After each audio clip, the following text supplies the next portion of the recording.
Cardinal Collins, we're continuing a conversation.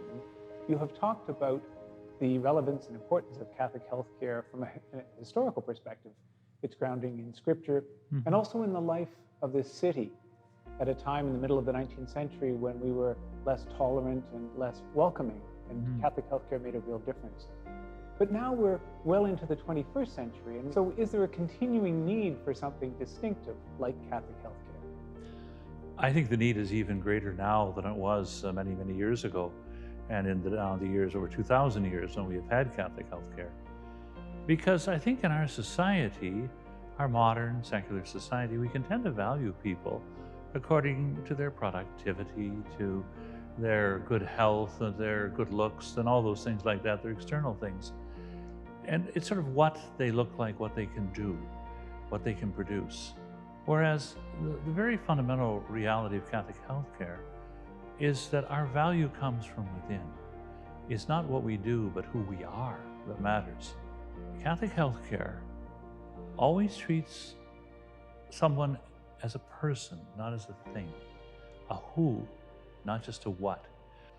A person has dignity when they're young and strong, and a person has equal dignity when they're old and forgetful, when they're drooling or stooped over. They have just as much dignity because it is the person we love, not simply the body that we fix in Catholic healthcare. The sense that my dignity and my importance comes from my independence, that's who I am. I'm in control. Well, we often realize that not many of us are in control for any length of time.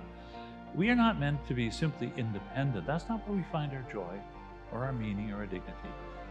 We are meant above all to be interdependent.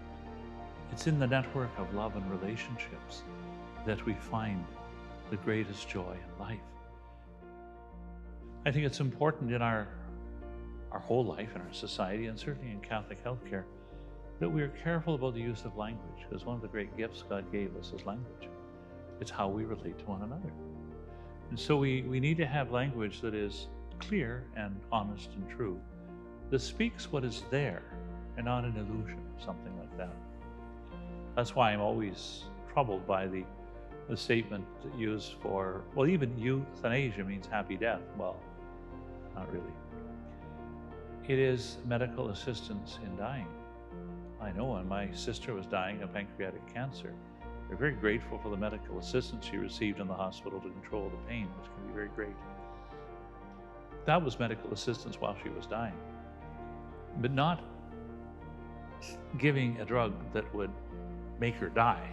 None of us has control over someone else, over their body or their soul. It's not ours. Another person's life is not ours to take because we don't own it. And our own life is not ours to take either. We're here in a web of love and relationship.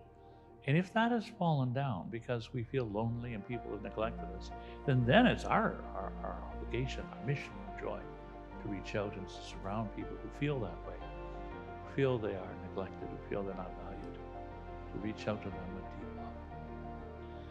Where personal autonomy is king, and where that isolating and ultimately lonely independence rules one and all.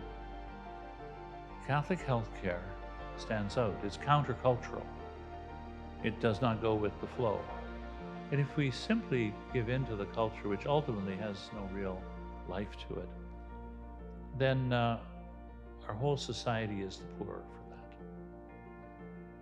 We have to be people of principle, and the principle we stand upon is to see each person as a person to be valued, someone to be loved, and from the Christian perspective, that's the foundation of Catholic healthcare, to see in each person the face of Christ.